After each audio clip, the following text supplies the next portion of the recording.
ನ್ಯೂಸ್5ಗೆ ಸ್ವಾಗತ. ಆತ್ಮವಿಶ್ವಾಸ ವೇದಿಕೆ ಹಾಗೂ ದಲಿತ ಶಕ್ತಿ ಸೇನೆ ವತಿಯಿಂದ ಹೆಸರಾಂತ ಹೋರಾಟಗಾರ ಹಾಗೂ ಹಾಡುಗಾರರಾಗಿದ್ದ ಗದ್ದರ್ ಅವರ ಮೊದಲ ಪುಣ್ಯ ಸ್ಮರಣೆ ಕಾರ್ಯಕ್ರಮ ನಡೆಯಿತು.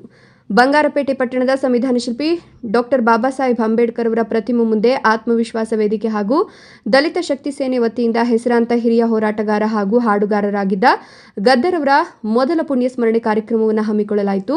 ಈ ಕಾರ್ಯಕ್ರಮದ ಅಧ್ಯಕ್ಷತೆ ಹಾಗೂ ನೇತೃತ್ವವನ್ನು ಆತ್ಮವಿಶ್ವಾಸ ವೇದಿಕೆ ಹಾಗೂ ದಲಿತ ಶಕ್ತಿ ಸೇನೆಯ ಸಂಸ್ಥಾಪಕ ರಾಜ್ಯಾಧ್ಯಕ್ಷರಾದ ಸಿಸಂದ್ರ ದಿಢೀರ್ ಎಂಎನ್ ಭಾರದ್ವಾಜ್ ಅವರು ವಹಿಸಿದ್ರು. ಈ ಕುರಿತು ಮಾತನಾಡಿದ ಅವರು, ಗದ್ದರ್ ಅವರು ದಲಿತರ, ಬಡವರ, ಶೋಷಿತರ, ಅಲ್ಪಸಂಖ್ಯಾತರ, ಜನಸಾಮಾನ್ಯರ ಹಾಗೂ ಸಂವಿಧಾನ ಶಿಲ್ಪಿ ಬಾಬಾ ಸಾಹೇಬ್ ಅಂಬೇಡ್ಕರ್ ಅವರ ಸಿದ್ಧಾಂತಗಳನ್ನು ಅಳವಡಿಸಿಕೊಂಡು ಹಾಡುಗಾರಿಕೆಯಿಂದ ಹೋರಾಟಗಳನ್ನು ಮಾಡ್ತಾ ಭಾರಿ ಹೆಸರನ್ನ ಆಂಧ್ರದಲ್ಲಿ ಮಾಡ್ತಾ ಇಡೀ ವಿಶ್ವವನ್ನೇ ಗೆದ್ದಿದ್ದಾರೆ ಎಂದರು. ಇವರು ಶೋಷಿತರ ಧ್ವನಿಯಾಗಿದ್ರು ಅಂದರು. ಇವರು ಹಾಡಿರುವ ಹಾಡುಗಳು ಭಾರಿ ದೊಡ್ಡ ಮಟ್ಟದಲ್ಲಿ ಹೆಸರು ಗಳಿಸಿದ್ದು, ಹಾಡುಗಳಲ್ಲಿ ಬಹಳ ಅರ್ಥಪೂರ್ಣವಿತ್ತು. ಹೋರಾಟದ ಕಿಚ್ಚು, ಹೋರಾಟದ ಕೂಗು, ನೋವು, ನಲಿವು ಎಲ್ಲವನ್ನ ಇವರು ಹಾಡಿನ ಮುಖಾಂತರ ಹೃದಯವೇ ಜುಮ್ ಎನ್ನುವ ರೀತಿಯಲ್ಲಿ ಅವರು ಕೋಗಿಲೆ ಗಂಟದಲ್ಲಿ ಆಡ್ತಾ ಇದ್ರು ಅಂತ ಗುಣಗಾನ ಮಾಡಿದ್ರು. ಹೃದಯವೇ ಜುಮ್ ಎನ್ನುವ ರೀತಿಯಲ್ಲಿ ಕೋಗಿಲೆ ಕಂಠದಲ್ಲಿ ಆಡ್ತಾ ಇದ್ರು ಅಂತ ಗುಣಗಾನ ಮಾಡಿದ್ರು. ಆದ್ದರಿಂದ ಇಂದಿನ ಯುವ ಪೀಳಿಗೆ ಇವರ ಆದರ್ಶ ತತ್ವಗಳನ್ನು ಪಾಲಿಸ್ತಾ ಇವರ ಹೋರಾಟದ ಹಾದಿಗಳನ್ನು ಅನುಸರಿಸಿ ಸಂವಿಧಾನಕ್ಕೆ ಬಾಬಾ ಸಾಹೇಬ್ ಅಂಬೇಡ್ಕರ್ ಅವರ ಹೆಸರನ್ನು ಉಳಿಸ್ತಾ ಮತ್ತು ಇವರ ಹೆಸರನ್ನು ಉಳಿಸ್ತಾ ನಮ್ಮ ಭಾರತ ಸಂವಿಧಾನವನ್ನ ಪ್ರತಿಯೊಬ್ಬರು ರಕ್ಷಣೆ ಮಾಡೋಣ ಅಂತ ಹೇಳಿದ್ರು. ಇವರ ಹೆಸರಂದ್ರೆ ಇಡೀ ಪ್ರಪಂಚಕ್ಕೆ ಗೊತ್ತು ಹಾಗೂ ಹಿರಿಯರಿಂದ ಕಿರಿಯರವರೆಗೂ ಇವರ ಹೆಸರು ಭಾರಿ ಪ್ರಸಿದ್ಧಿಯಾಗಿದೆ. ಇವರ ಹಾಡುವ ಹಾಡುಗಳು ಭಾರಿ ಸದ್ದು ಮಾಡಿ ಬಡಜನರಿಗೆ ಸ್ಫೂರ್ತಿಯಾಗಿತ್ತು. ಇವರ ಹೋರಾಟದ ಹಾದಿಯಲ್ಲಿ ನಮ್ಮ ದೇಶ ಬದಲಾವಣೆಯಾಗಿದೆ ಅಂತ ಹೊಗಳಿದ್ರು.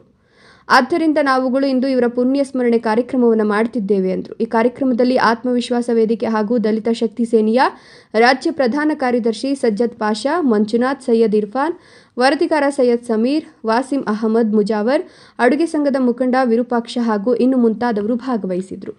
ನಿರಂತರ ಸುದ್ದಿ ಸಮಾಚಾರಗಳಿಗಾಗಿ ನೋಡ್ತಾ ಇರಿ, ಇದು ನಿಮ್ಮ ನ್ಯೂಸ್5. ಹೋರಾಟ ಹಾಡುಗಳನ್ನು ಆಡುತ್ತಾ ಗದ್ದರ್ ಅವರು ಮಾಡಿದ್ದಾರೆ. ಅದಕ್ಕೆ ನಾವು 1 ವರ್ಷದ ಪುಣ್ಯ ಸ್ಮರಣೆ ನಾವು ಅಂಬೇಡ್ಕರ್ ಸ್ಟ್ಯಾಚ್ಯೂ ಮುಂದೆ ಆತ್ಮವಿಶ್ವಾಸ ವೇದಿಕೆ ಹಾಗೂ ದಲಿತ ಶಕ್ತಿ ಸೇನೆ ವತಿಯಿಂದ ಮಾಡ್ತಾಯಿದ್ದೇವೆ.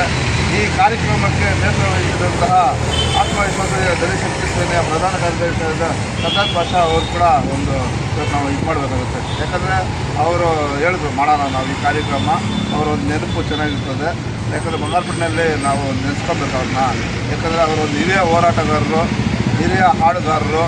ಅವರ ಒಂದು ಹಾದಿ ಇವತ್ತು ನಾವು ಸಾಗುತ್ತಾ ಏನು ಅವರು ಬಿಟ್ಬಿಟ್ಟೋಗಿದ್ದಾರೋ ಅದನ್ನು ನಾವು ತತ್ವ ಸಿದ್ಧಾಂತಗಳನ್ನು ಅಳವಡಿಸ್ಕೊಂಡು ಅವರ ಹಾದಿಯಲ್ಲಿ ಸಾಗುತ್ತಾ ನಾವು ಕೂಡ ಅವ್ರ ಥರನೇ ಒಂದು ನಡಿಬೇಕಂತ ಹೇಳ್ಬಿಟ್ಟು ಈ ಸಂದರ್ಭದಲ್ಲಿ ನಾನು ಕೇಳ್ತಾ ಇದ್ದೀನಿ.